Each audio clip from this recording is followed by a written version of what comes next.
Hello, everybody. Good morning, good afternoon, good evening, wherever you are, and welcome to Kubernetes Masterclass on RKE2 cluster templates. And that is actually far more interesting than the title may suggest.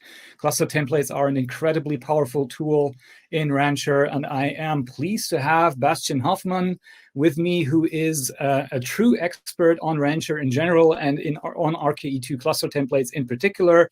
Happy to have you here, Bastian. Thanks for coming. Thanks for the invitation and happy to be here. Awesome. And we will dive right into it. So let's bring the slides up on the screen, and I'll do a little bit of housekeeping in the beginning before we dive into the technical matter. All right. So I see the slides. You should see them as well. Right now, I see the Rancher window. Perfect. Okay.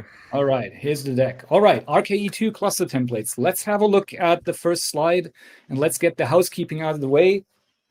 In case you have never been to an event of ours, we're on Crowdcast. Crowdcast is our webinar platform. It works pretty much like any other webinar platform. You have your little chat box down here where you can say hello, say where you are from, who you are. I will be chatting a little bit while Bastian presents. So if you want to say hi, that would be great. Let's have a little bit of a side conversation there that adds to the experience for everybody. There is also the Ask a Question box right next to the chat, a little bit more to the middle of your screen, where you can pop in your questions. If you click with your mouse on that, there is a little pop-up that shows up, and you can add your questions there. If you throw them in the chat, that's fine as well. I will pull them over, and you can not only put questions in, but you can also vote on other people's questions. So if you find one that you were about to ask yourself, just give it a vote. That makes it easier for us to find the questions that are truly interesting to many people. There will be polls as well later throughout the presentation, so watch out for those, and I'll let you know when that happens. All right, and that is actually all I have to say about, well, there's one last thing I have to say, because that question gets asked a lot. This session is recorded, and the only thing you need to do to get to the recording later on, once we're done, is to come back to this particular URL. So just bookmark it or save it somewhere, or you will, of course, also find it in the email notifications that you had. Just come back to the exact same page, and that's where you will find the recording. And later on, once we had the chance of actually doing a little bit of post-processing, making everything look pretty, this will, of course, also be on our YouTube channel as usual. All right, enough of housekeeping. Let's dive into the technical matter. Over to you, Bastian. Thank you, Tim. And yeah, also again, hello from me and happy to be here and talk about RKE2 cluster templates in the next 40 to 45 minutes. We will start off with talking a bit more about why you actually need cluster templates. What are they useful for? What is a use case that you may be using cluster templates for at some point? Then there's going to be a small recap, and we'll have a look at RKE1 cluster templates, how they worked, or how they are working in general. And then we are going to have a look at RKE2, how the cluster provisioning works with RKE2, what's different there, and what this means for cluster templates and the exciting new possibilities you have. And of course, you're not only going to see slides, we also have a demo here. So I will show you live how you can develop a cluster template and how you can use it in your Rancher environment. Let's get started. So one of the great things about Kubernetes is that it gives you a common compute platform across any kind of infrastructure. And you can run Kubernetes on your development environment, in the data center, in the cloud, as well as on IoT and edge scenarios where you have some Kubernetes clusters somewhere in a small rack in a supermarket chain store, or maybe in a 5G cell tower, in a car, in a satellite. Wherever you want to deploy software, Kubernetes can be the tool and abstraction that makes the differences of all the different infrastructures kind of like the same and help you manage, deploy, monitor, and handle the logs of all your containers. And if you have one or two clusters, that's very easy. You can pick the Kubernetes distribution of your choice, for example, K3s or RKE1 or RKE2 or any other. You install it on anything from 1 to a couple dozen servers that you want to form a cluster from. And then you have a Kubernetes cluster and you can start deploying your applications. Normally, though, it does not stay in, especially in larger environments, to only 1 or 2 clusters, but production environments, especially when you grow a bit larger and more of your applications infrastructure moves into Kubernetes and into containers, it much more looks like this. You may have multiple clusters in production, for example, in different data centers. Maybe you are running some workloads on premise, others in the cloud. Maybe you have edge scenarios where you actually want to run somewhere Kubernetes clusters in your factories, in stores, somewhere that is not your data center. And especially also if we talk about development environments, staging environments, there is usually, especially in larger organizations, a need that not everyone works on one cluster, but different teams, different parts of the organizations should have their own cluster. And maybe you not only want to provide them Kubernetes clusters, but more of provide them a platform where they can create clusters on their own, on demand. And that is where Rancher comes in. And you probably are already using Rancher or have heard of it. Rancher is a central management tool that you can use to manage everything from 1 to thousands or tens of thousands of Kubernetes clusters, regardless where they're running in. And it has lots of features, but one of them is here in the middle, this templating feature, which that is not what I wanted to do. Oh, okay, let's go back to the slides. So one of them is the templating feature that allows you to create templates as an ops department or as a DevOps department that then the users of Rancher can use to create Kubernetes clusters. And instead of allowing them to configure everything you can configure when creating clusters, and here's just a screenshot of the cluster creation form where you can see you can configure how many VMs you want to have in there, the size of the VM, how much CPU and memory you want to have for each one, which operating system image you want to use, the networking, but also the configuration of the Kubernetes cluster itself is, of course, configurable. Version, networking plugin, upgrade strategies, backup strategies, and so on. And instead of allowing your users, your end users, to configure all of that, you can say, okay, let's create maybe a template, make only certain things configurable by the user, and then through that ensure policies and consistent configuration, even if you want to provide a self-service portal for development teams. And this feature has been around in Rancher for ages. Right now, with RKE1, our first Rancher Kubernetes distribution, there was already in Rancher the possibility, or there is already in Rancher the possibility to create templates for your clusters. And for RKE1, this is a very, let's say, UI-driven approach. Of course, you can also create these templates with Terraform or through the Rancher API, but usually, most cases I've seen, you actually create them, click them together. And the UI and possibilities you have for these templates is basically that you can provide default values for all things you can configure when creating a cluster in RKE1. For example, the Kubernetes version, the networking provider, and so on. And then for every setting, you can decide with this toggle button here in the screenshot if the user should be allowed to override the setting, for example, to choose their own Kubernetes version or to choose their own networking plugin. And you can configure basically everything in the Kubernetes cluster configuration through that in this template.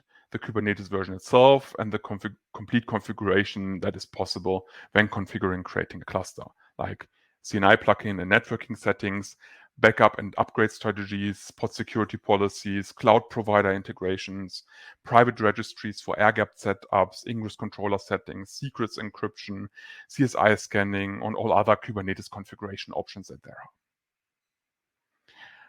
But on the downside, RKE1 cluster templates really only support the cluster configuration, and it's not possible to put anything else in there.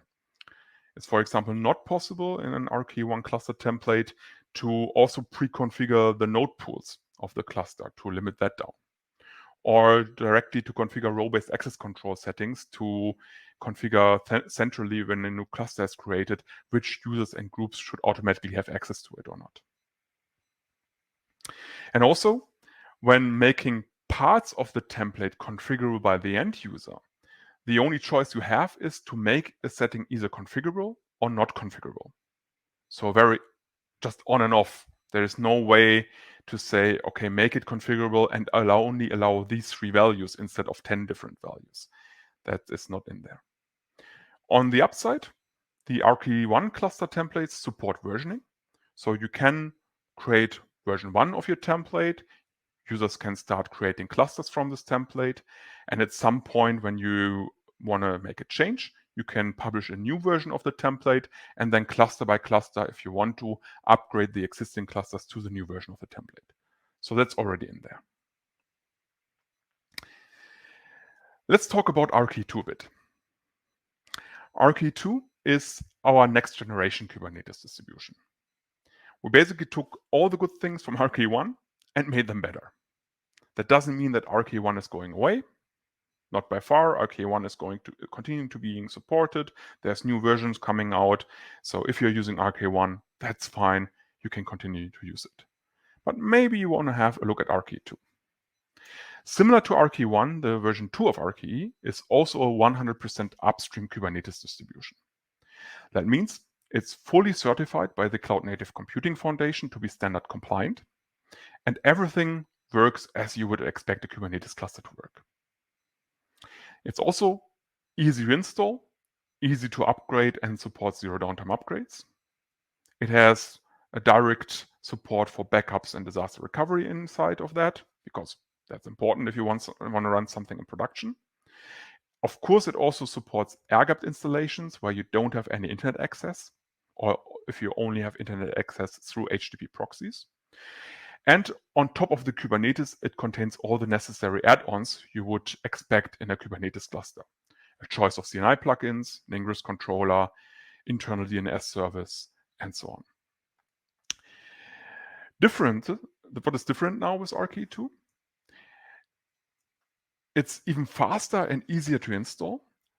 One of the main things that helps there is that RKE2 already includes a container runtime, which is containerd, so there's no need anymore to install Docker with it. And a lot of these settings have been revisited to be secure by default, so that you need to do less things if you want to harden the cluster. And RKE2 internally is also especially hardened for security purposes. Especially, it also conforms to the FIPS standard, which makes it usable in government organizations. So this is the Kubernetes distribution itself. With introducing RKE2, we also looked at the provisioning of the Kubernetes clusters from Rancher and had a look at what we can improve there compared to the provisioning of RKE1 clusters. Again, first of all, RKE1 clusters can still be provisioned from Rancher. It's not going to go away, and it works the same way all your automations are continuing to work. But with RKE2, we are introducing a new provisioning system based on the Cluster API standard. Cluster API is an emerging standard that has been around for a couple of years and started by the Kubernetes project to allow to manage Kubernetes clusters from within Kubernetes. And because of that, it's actually very well suited to also be used in Rancher. And instead of reinventing the wheel, we are now conforming to an industry standard there. And the nice thing about Cluster API-based provisioning, that everything you need to do to provision a Kubernetes cluster can be done with Kubernetes resources, with YAML manifests. And this makes it a lot easier to automate the creation of clusters through GitOps-based approaches. You can create your clusters and manage your clusters the same way you're deploying your applications, with the same mechanisms, the same CD pipelines, the same automation. And that can become really powerful, especially if you want to manage a larger chunk of clusters. For cluster templates with RKE2, that means that cluster templates are not some custom thing that was invented by Rancher, But a cluster template is using these cluster API resources. And in the end, a cluster template for RKE2 is a Helm chart. Because Helm charts for your applications do the same thing as you would do with a cluster template. You want to have a certain amount of resources for your application. That could be deployments, config maps, ingresses, and so on. And then you want to make them configurable when installing the application into a cluster. And this is the same thing for cluster templates. Instead of deployments and config maps, you have clusters and machine pools and maybe role-based access control rights and configuration. And you want to make them configurable as well if you install the cluster template Helm chart into Rancher, which means creating a cluster from a template. We are going to have a look at this in a lot of detail in the demo. And the great side effect of that is that you can configure everything that makes a cluster. So not only the Kubernetes version or the configuration of the cluster that you could also configure with RKE1, you can also configure node pools, or in RKE2 they're called machine pools, to configure in a cluster template directly how many virtual machines you want to have in a cluster. You can configure role-based access control to directly give people permission to access the cluster, or groups permissions to access the cluster. And you can also natively integrate it into the Rancher continuous delivery system with Fleet through that. We are also going to have a look at this in the demo, how this can work out. It also means by using Helm charts as a way to create cluster templates, you can use the same development flows, the same development tools and life cycles that you would use for your application Helm charts. You use the same IDE, the same editors with the same plugins, the same linters, the same testing tools. You can use the same versioning and development flows in a Git repository.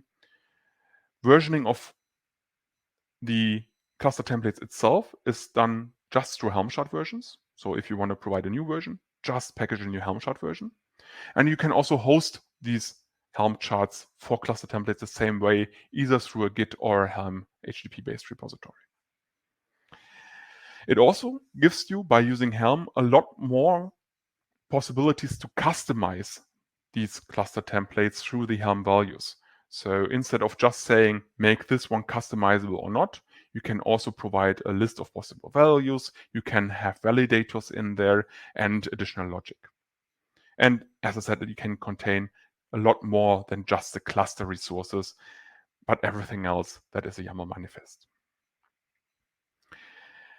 If you start using cluster templates for RKE2, and you have now created here on the right side a Helm repository with a couple Helm charts, maybe with one or more multiple versions inside, and you want to use this Helm repository in Rancher to provision new clusters, all you have to do is you have to add this repository with your cluster template Helm charts as a repository in the application marketplace of the local cluster where Rancher is running in.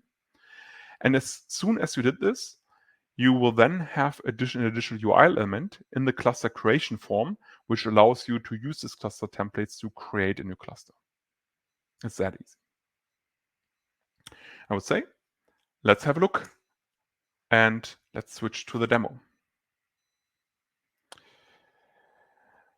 So what I have running here is I have a Rancher management server installed. It's running the newest stable version from Rancher, 2.6.3. And you can already see I prepared a couple clusters here. Let's maybe go first in the into the cluster management. And let's have a look at this DigitalOcean cluster that I created just by manually clicking here without any templates. And I want to show you this cluster just to show you that behind this cluster, there are actually Kubernetes manifests that define the cluster configuration. So in here, if we switch on the detail page to the YAML representation of this cluster, you can see this is actually the Kubernetes manifest that is stored in the local cluster where Rancher is running in that configures how this cluster looks like. So you have here the Kubernetes version, a reference of the secret where the cloud credentials for DigitalOcean in this case are configured. You have all the RKE cluster configuration options, for example, to configure backups of etcd, to configure the CNI plugin. In this case, I'm using Calico, or to down here configure registries or the update strategy.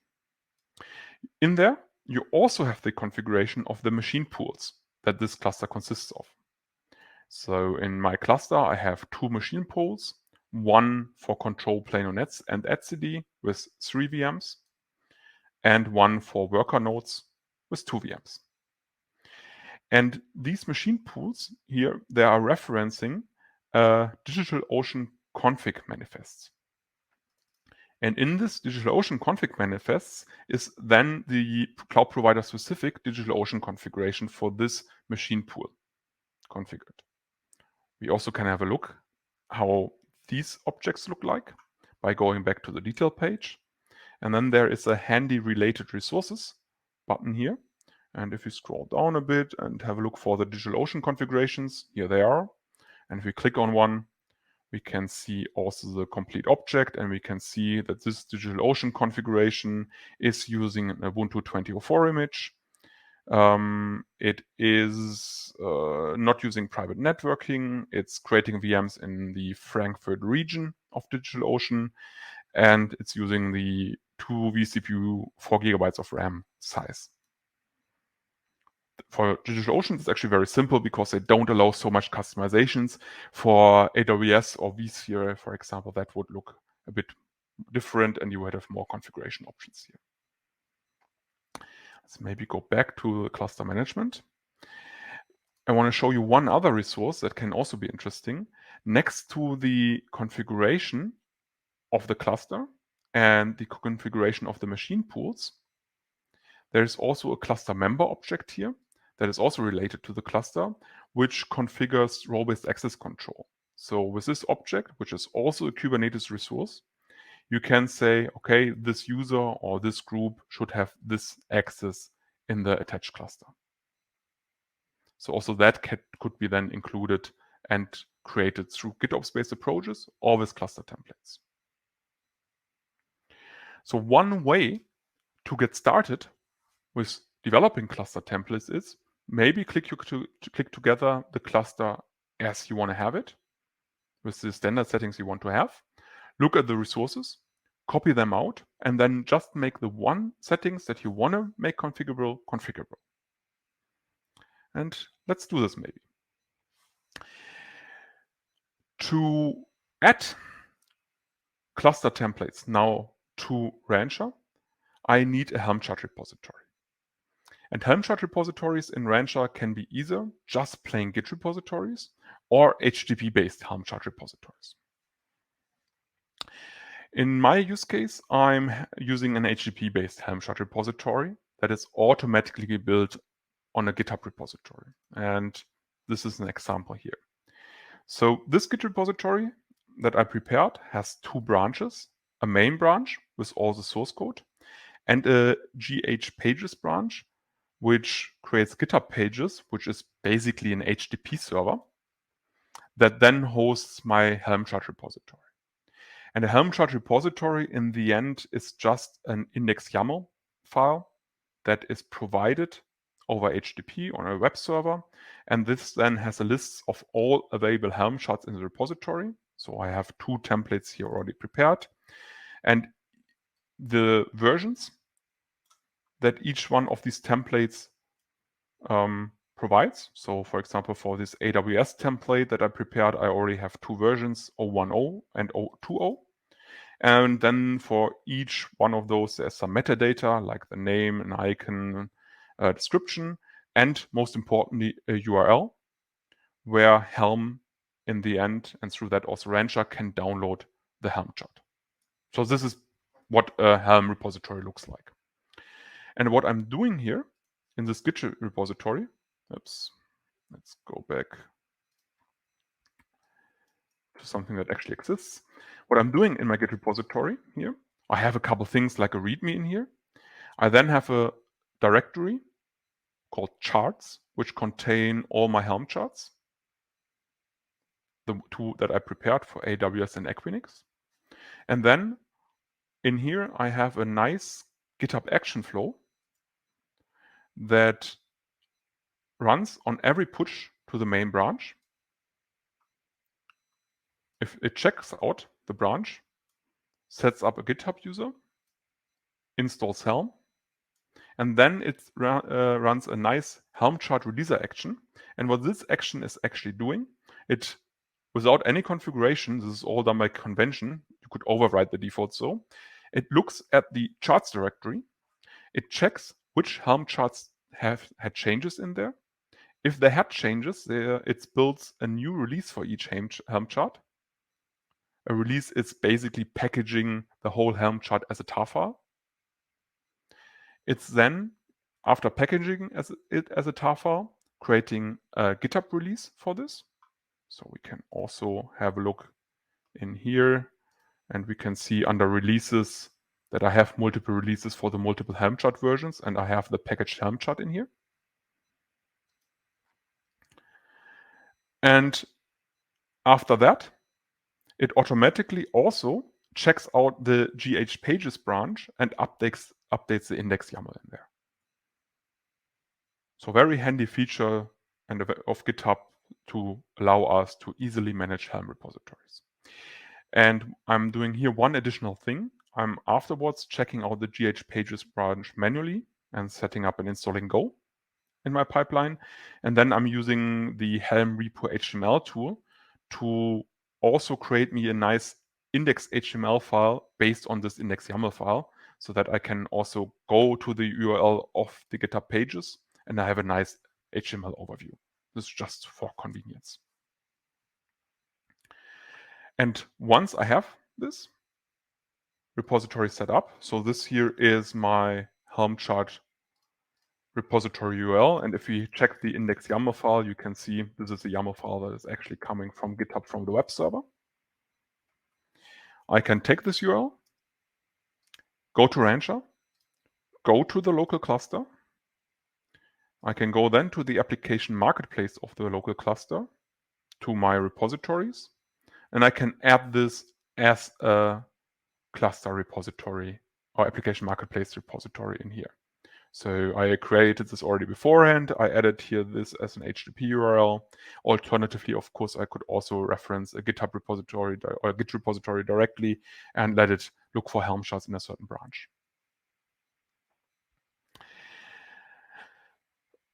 There's one thing special for the Helm charts. And this special thing makes these Helm charts then available to be installed not in the normal application marketplace, but makes them only accessible through the cluster creation form.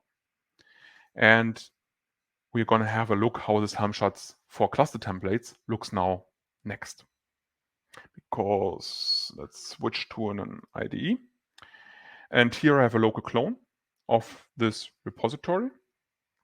And you can see I have my charts directory. And let's maybe start creating a new cluster template for, let's say, DigitalOcean.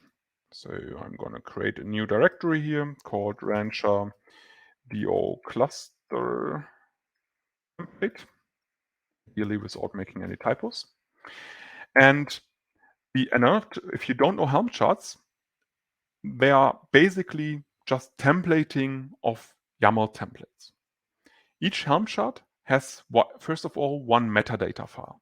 This metadata file is called chart.yaml. This. And a chart.yaml file needs an API version. It maybe needs a name and a description for the template and a version. This is the version of the Helm chart. And if we want to make it fancy, we can also add an icon. And this now is special for cluster template Helm charts. It needs two annotations.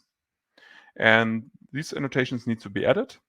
We need the catalog catalIO type cluster template notation, and we need to also set the namespace to fleet default, so that this cluster created from this template automatically gets added to the default fleet namespace. And I'm just noticing when preparing everything, I actually put in the AWS logo in here. So let's maybe just remove that to not get confused. The icon is not mandatory, it's optional. Next, we need for our Helm chart some templates. And these templates must be in a subdirectory called templates. And let's maybe create two templates for our cluster. First, a template for the cluster configuration itself. The file names don't matter. Of course, I should choose something so that I know what it's actually about later on. And let's add an additional one for our machine pool or node pool configuration. Let's start with our cluster configuration. And to not make a lot of typos, I'm just copying this over from a prepared source. So in here, you can see this is the cluster resource as you have seen this before. I'm creating this cluster resource also in the Fleet default namespace. And you can also see there's the Kubernetes version here hard-coded. There is also a machine pool hard-coded with quantity of 1. It's also referencing here a DigitalOcean configuration, and I just want to have one machine pool that has one VM with control plane, etcd, and worker role all in one. I'm also hard-coding the CNI plugin here to Calico, and I'm keeping the rest as default settings. And you can already see here, there are a couple of placeholders. For example, there's a placeholder for the cluster name. So I can use the cluster template multiple times because then I need different names. I also have here a placeholder for the cloud credential I want to use. Maybe different users want to use different credentials. And yeah, that's it in terms of placeholders here. The rest is hard-coded. Let's maybe also create next the node configuration. And for now, I'm also keeping it simple. So in here, I'm saying I want to, for the node, add a DigitalOcean configuration, also with a name. By the way, this name here of my DigitalOcean configuration object is the same name that is referenced here in the machine config reference. And then I'm also hard coding here the region to Frankfurt. I'm hard coding the size, the image, and the SSH user for now. And next, I need to now, for these placeholders, for example, for the name that I have in here and for the cloud credential secret, I also need to provide a values file for it.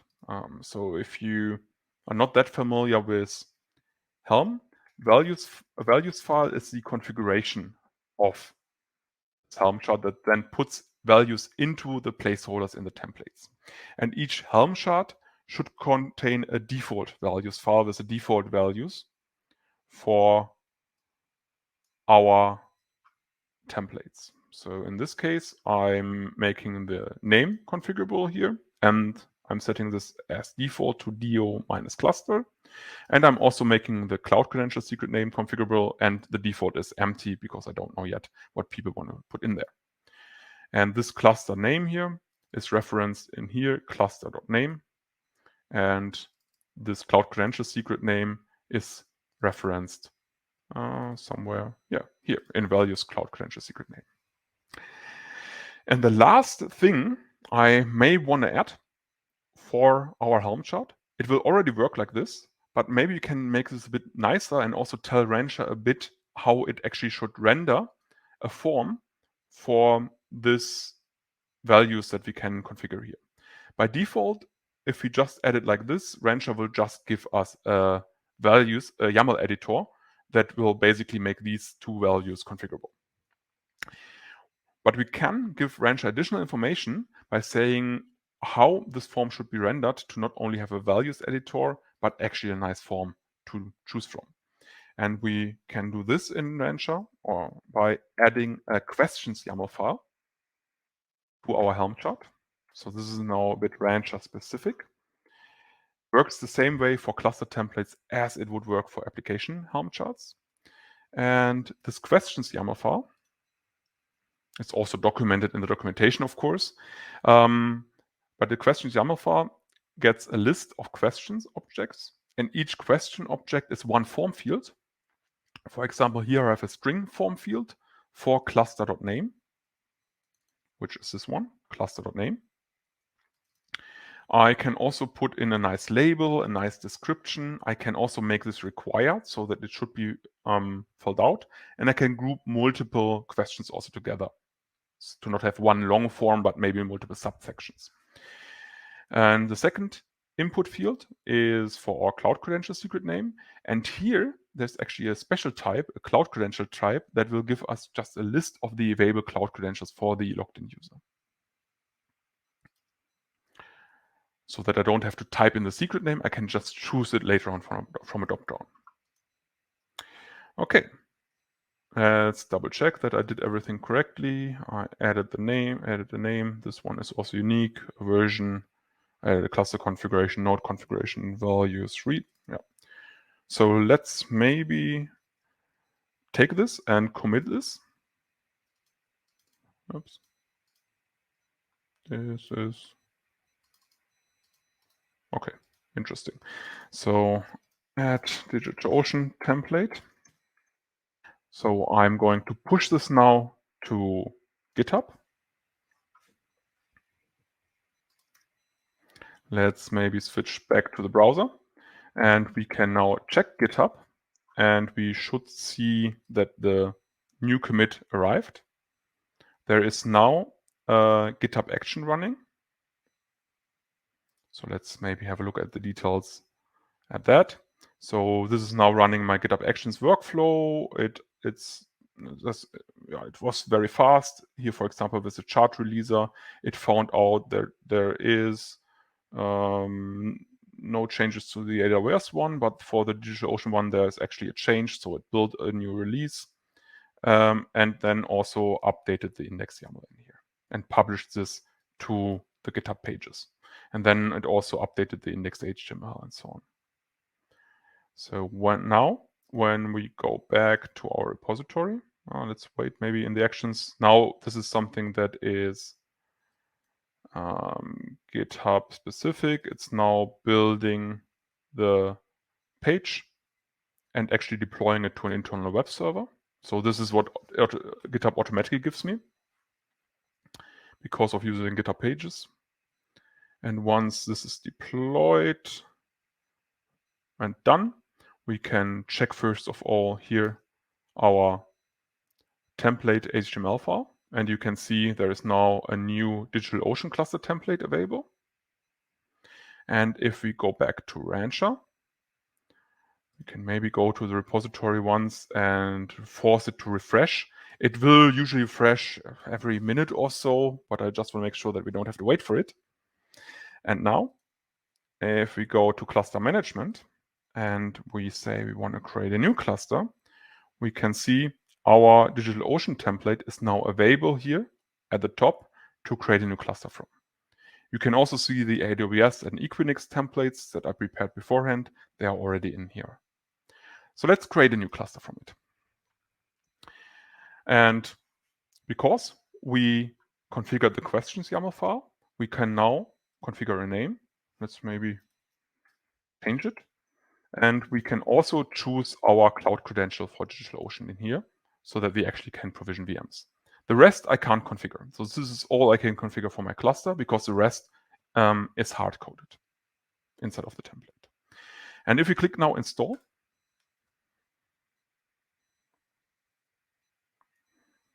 this will now, in the end, just install this Helm chart with our cluster template into the local cluster as an application. Because of that, a DigitalOcean cluster will now be created. Here it is. It's starting to provision. So we can have a look at this. We can see there is one machine in here. And we can also see that the machine is currently being created by Rancher at DigitalOcean. The actual provisioning now will probably take a minute or so, a couple minutes or so, and maybe there are already some questions that we can answer. Tim. There are, as I come off mute here, let me check. So the most popular question we have is about K3s cluster templates. So I would suggest we keep that for later, maybe, but it's an easy answer. It works the same for K3s. The main difference is the configuration options, because you can configure more at RKE2 than you can with K3s. The cluster configuration here will look a bit different. I think instead of RKE config, it's going to be K3s config. I think. I would need to check I don't know if it's, maybe the key is named differently. And of course, the version would be then something like K3s 1 or so. Hey, very cool. That's I need to try that actually. This is probably a way for me to save a little bit of work when I deploy my demo clusters here. I mean, I'm using K3s a lot for my demos, and I mean, in some cases it makes sense to create them the normal way, but in some other cases this probably makes a lot of sense as well. Cool. So another one is RKE2 for downstream clusters still in tech preview? I guess for downstream clusters, as in Rancher itself can, of course, run on whatever, right? But for like the downstream clusters you manage through Rancher, where's that at? Yeah.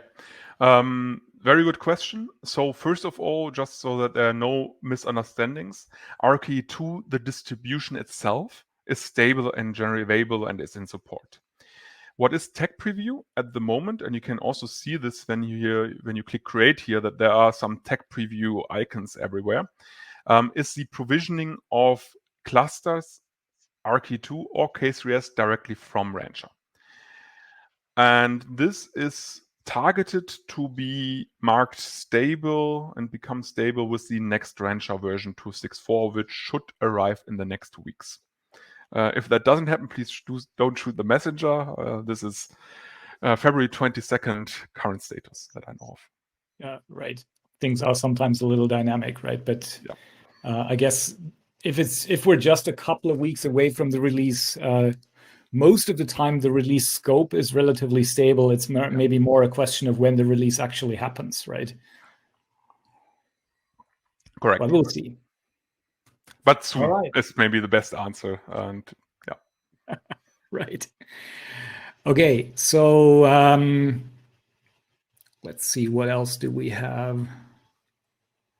Oh, this is a good one, actually. That I would be interested in this one. So does the Helm repository in Rancher 2.6 support proxy settings? I guess the question is not so much setting proxy settings at the cluster configuration itself for the cluster, because yes, you can do this. I think it's called something, again, it could be that the keys are slightly different, but it should be something like agent nvars, and then you could say, I think key proxy and value proxy settings. So when creating a cluster, you can configure HTTP proxy settings that are then set on the cluster agent and also on containerd, so that the images are pulled through the proxy. This is the one thing.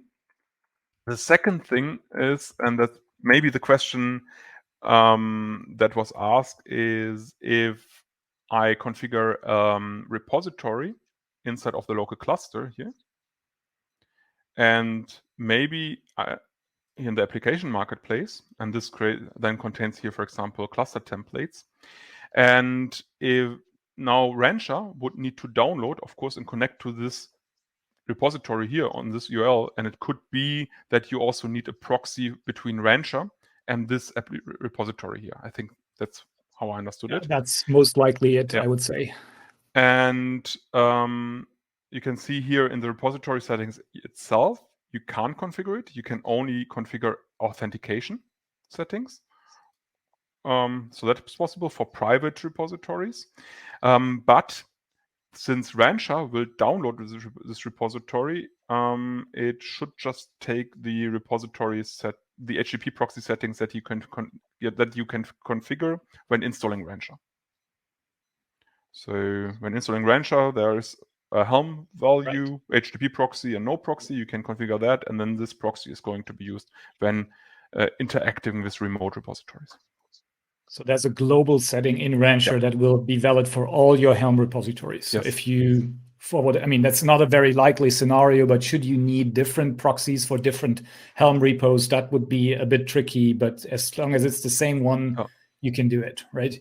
If that is the case, that you need different proxies, I would be really interested to learn more about your setup, because I haven't seen that so far. Usually you have one proxy and then either it goes through that or not. Yeah, I mean, the scenario, I mean, I don't want to get into speculation. There are maybe a few very specific scenarios where that could be interesting, but normally not. You're right. All right. So maybe do we want to take a look at your setup if it's ready and do the rest later, maybe? Yes, that is a good idea, because I just checked and my cluster is now ready. So this is a cluster that was provisioned. Now it's 6 minutes ago. And let's maybe have a look and make some changes to our Helm chart here. So maybe let's make this a bit more complicated, and let's maybe make the let's maybe first add the UI elements. So I'm adding now 2 more fields, one called nodepool.size, which should make the VM size of our node pool configurable. And I'm just giving here 3 options, and also node pool count to change the count or this amount of VMs here. So I would then also, if I'm introducing 2 new variables, I need to also add them to my values file to make them configurable, ideally also with a default value. So let's do this, node pool size and node pool count. Then node pool size is this one here for VM sizes, and node pool count is an integer with a, I can also remove the default there, that's actually not needed. And then I, of course, also have to use these 2 new settings. So if I go in my cluster configuration, maybe I don't want to have the quantity here hard-coded anymore, but let's create a variable or placeholder for values .nodepool.count. And let's also go to our node config, and let's override the size here for values.nodepool.size. By the way, the templating language of Helm is, there's a lot of stuff in there, so you can also do ifs, you can do loops, you can assign variables. There's tons of different functions in there that you can use. So it's actually like you can do a lot of things and validations in here as well. And I just want to keep it simple for now here. Okay. So, and very importantly, of course, I also have to bump the version of my Helm chart so that I can upgrade to the new version then afterwards. So let's commit these. This is weird.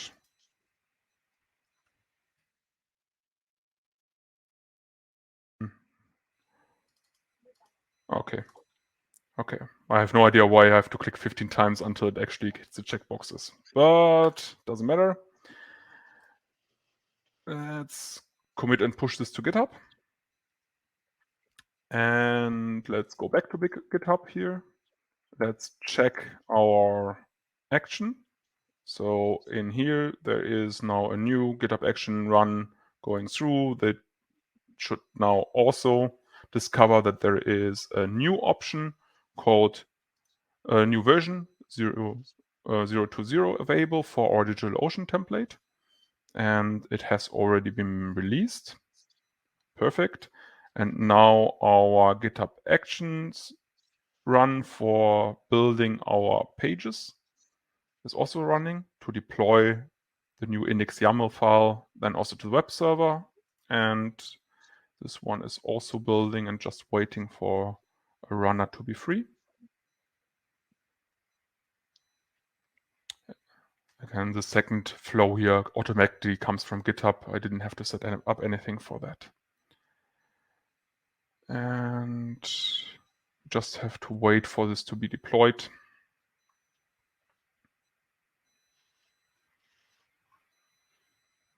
Okay, deployment should now also run. And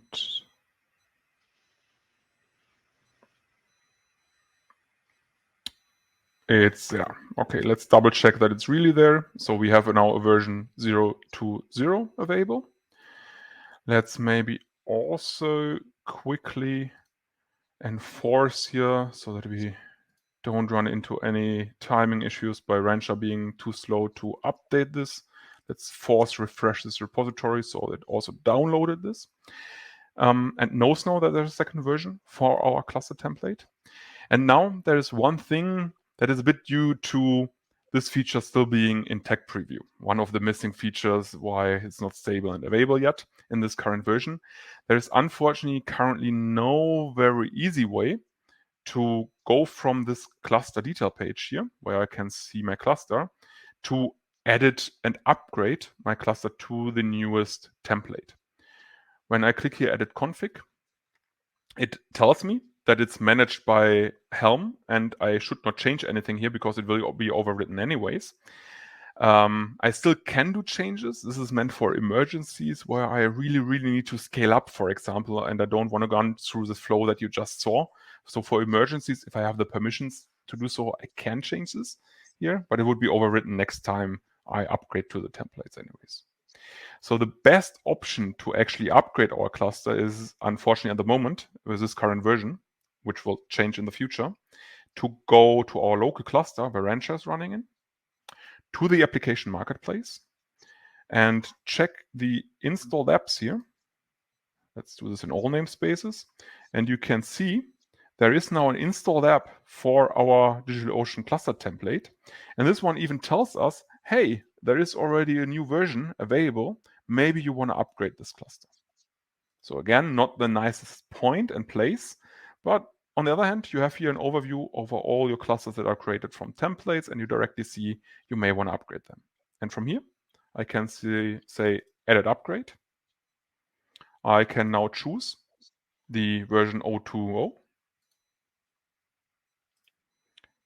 And now this stays the same because I still don't want to change the name, but my node pool is now also configurable. So I could switch to another size. Let's maybe not do this. Instead of that, just let's increase the amount of nodes in the cluster. And let's click upgrade. And the upgrade ran through, which means the cluster configuration now is updated. And we can also go back here to our cluster. And we can see it is provisioning now, and it's starting to boot up 2 additional VMs.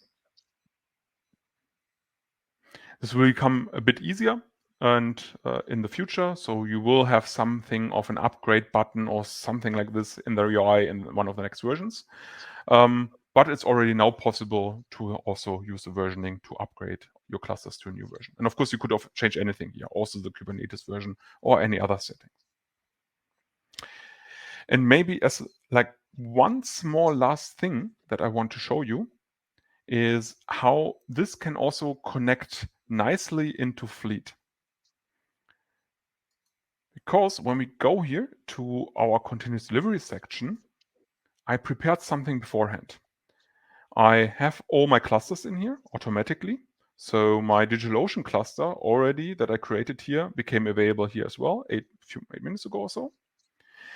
I also, if I wanted to, could directly add in my cluster YAML template.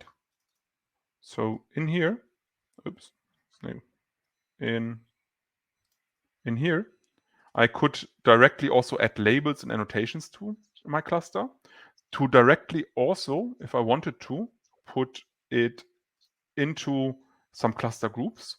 I did not do this to keep it more simple. And what I also prepared here is a Git repository that just deploys some Fleet repository with some workload to all our clusters. And you can see if we click on this Git repository here, once the DigitalOcean cluster that I just created was added to Rancher, and by that also added to Fleet, it automatically deployed a Hello World application to my new cluster. And this is actually quite a nice way to say, okay, I'm not only limiting what people are configuring in the cluster configuration, for example, by enforcing certain policies, enforcing certain settings. I also could directly hook it up to some Git repository in Fleet to then deploy additional things into the cluster. For example, pod security policies, some role bindings that I need for service accounts. Maybe I could activate the monitoring or Istio as a service mesh. Maybe provide some secrets with passwords or certificates automatically. Whatever you can think of, network policies, you can all put this in there and directly also keep it in sync and deploy this. And that then we can become very powerful and make it very easy to manage a huge chunk of clusters, especially if you want to add self-service capabilities, but still want to centrally manage them. Mm-hmm. Would I be able to do essentially the same also through the template itself? Right? I mean, right now you've basically shown us a two-step approach, right? You deploy the cluster through the cluster template, and then you're putting additional stuff onto the cluster, and that can be workloads, but also additional components through Fleet. Sometimes, depending on what it is, one might have a preference for keeping that together with the cluster, with the template itself. Like, for example, when it's about setting up the monitoring stack, just to mention one example. That's a very good question. So what could make this a bit more tricky is in which cluster you want to deploy stuff. The cluster configuration itself, like again, this cluster YAML file here and the node configuration, this is deployed. These are resources that are put into the local cluster. So whatever I put here inside of these templates will be deployed to the local cluster. And a lot of other things, like, for example, such a deployment or a network policy, I actually want to deploy to the downstream cluster. Right. Let me think. I never tried this, but this is a very good point. Maybe we should do a blog post about this, because inside of Fleet, there are these bundle definitions. And a bundle definition is an object that is part of the local cluster and basically tells Rancher to deploy something into the downstream cluster. That's a bit like internals of Fleet. So maybe we could put something like this inside of the template, though the content and the definition there is a bit more internal stuff. It's not really nice to use. So I never tried that. I mean, there are these things which are kind of a little bit in the gray zone between is it part of the cluster definition or is it a workload, right? So anything that basically comes as CRDs, right, would fall into that gray zone. Yeah. So the easier approach definitely will be just to split this up and do everything you want to deploy to downstream clusters. You do this to continuous delivery and put everything that is cluster configuration itself that is in the local cluster in the cluster template. And other things, I would need. I think maybe you can kind of use the bundles for that, but I never tried it, so I don't want to promise too much. Another thing, I mean, sorry, I was starting to ask you questions before you basically finished your presentation, so I want to give you a chance to. No, I'm actually finished. So that's good. Right. We saw everything I wanted to show. Awesome. Maybe some last words to what else is inside of this Git repository. We can also maybe share the link to it in the chat, or I will share this in a minute. There is already also a template for AWS that has a couple more things in it, like multiple node pools, how that can look like. And there's also a nice template for Equinix, another cloud provider, that even has some RBAC settings added to it and makes a lot more things configurable here. so that you can see also a couple more help features. So that's maybe something to try out on your own. Very cool. And the link was actually shared in the chat already a while ago. So someone was kind enough to pick it up from your screen and type it in. So if you scroll up, you can find it there. This is awesome stuff. I mean, as I said in the beginning, the title of today's masterclass doesn't actually do the topic justice in the sense of that this can actually be amazingly powerful. It allows self-service models. That's, I think, something that's really important to call out. Like it makes it possible for your users of Rancher to essentially deploy their own clusters at their own discretion, which is, of course, important in a lot of use cases to reduce the burden on the operations team. So this is really cool stuff. Thank you for showing us this. I want to talk a little bit about a couple of the other questions we had. So let me take a look. This is a good one. Can cluster templates be used for imported clusters as well? Like, can I import a cluster and then apply a template to it, or maybe like realign it with a template? Yes. Theoretically, yes. So you could, in the end, an imported cluster is, first of all, also just a cluster resource. It just looks a bit different. It has a couple of settings in it. So you could create the cluster definition through a cluster template, but there's nothing to set up there really, not much at least. So what you need to do then, once you created the cluster, that you can do through a template, but then you need this kubectl apply command that you then execute and deploy to the imported cluster to deploy the Rancher cluster agent into it. And you also would need to do that, and that you can't really include in the template because you need access to the downstream cluster that already exists. So I don't know how much value it would give you. Okay. Because the flow is just like if you go back to cluster management, we import an existing cluster. Basically, all I can do here is create a template, add a name. Maybe if I want to have certain environment variables at the agent, and I need them for all my clusters, then it could make sense. Okay, yeah. So if I need an environment variable like an HTTP proxy variable, and maybe I want to add some member roles automatically there, I could say I put all this into a template and ensure that someone doesn't forget to configure the environment variables. And here, the configuration is now just very simple. It's just this, right? Awesome. Thank you very much. Let me just mark this one as answered. And before we proceed, I just wanted to let everybody know that I have just made the second poll live. We would like to really know how you liked today's session. So I have the usual "How did you like it?" poll up. So let us know if you liked it. The typical disclaimer, right? If you liked it, give us a thumbs up. If you didn't like it, give us a thumbs down, and let us know why. In that case, I guess.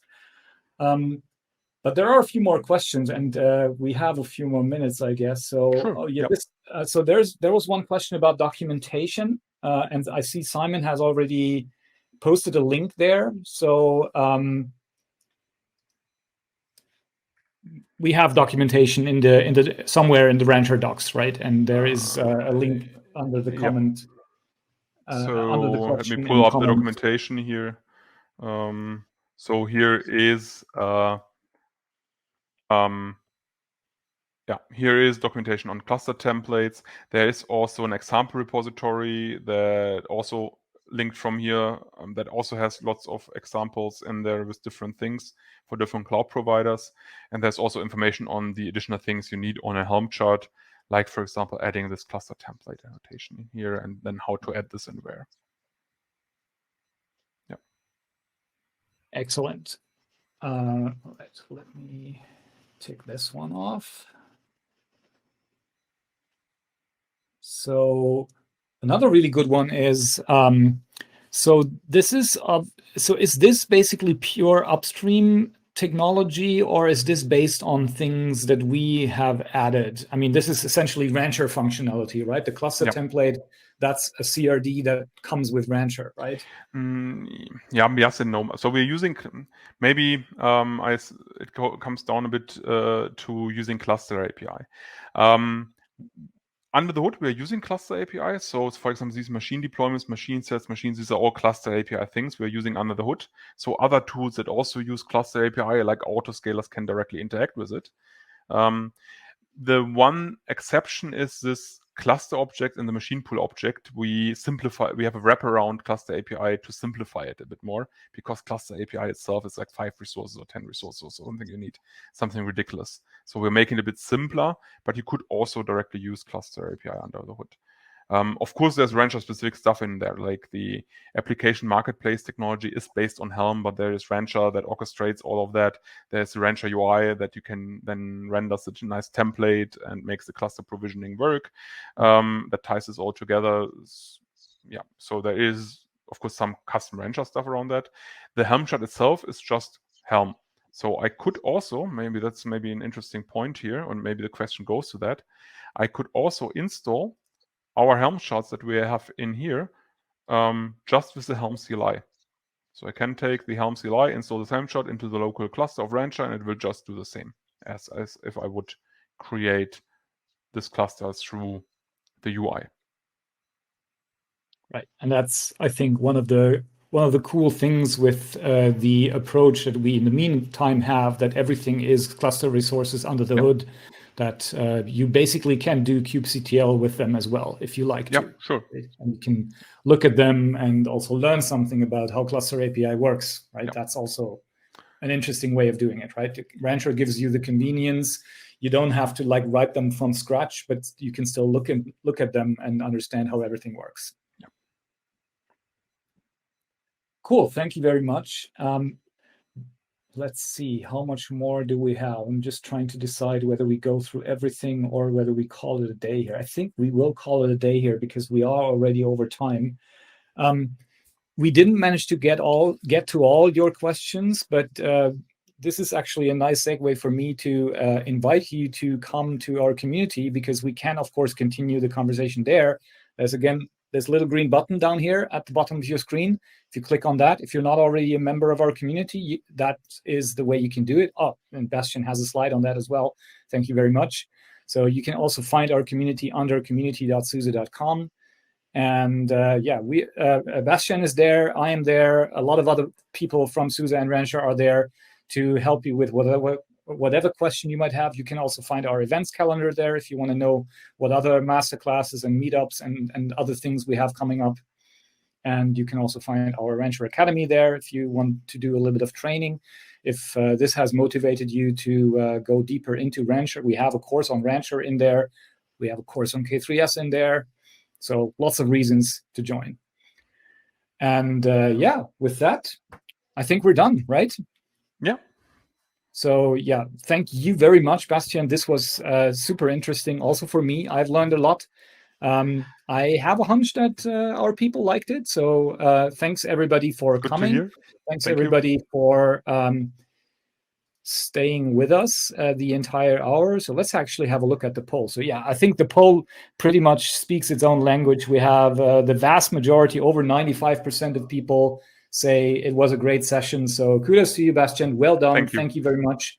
Please come back soon with the next exciting topic, or with more on Rancher cluster templates. We'll see, right? Yeah, we'll be happy to. All right. Have a wonderful day, everybody, and I'll see you in the community.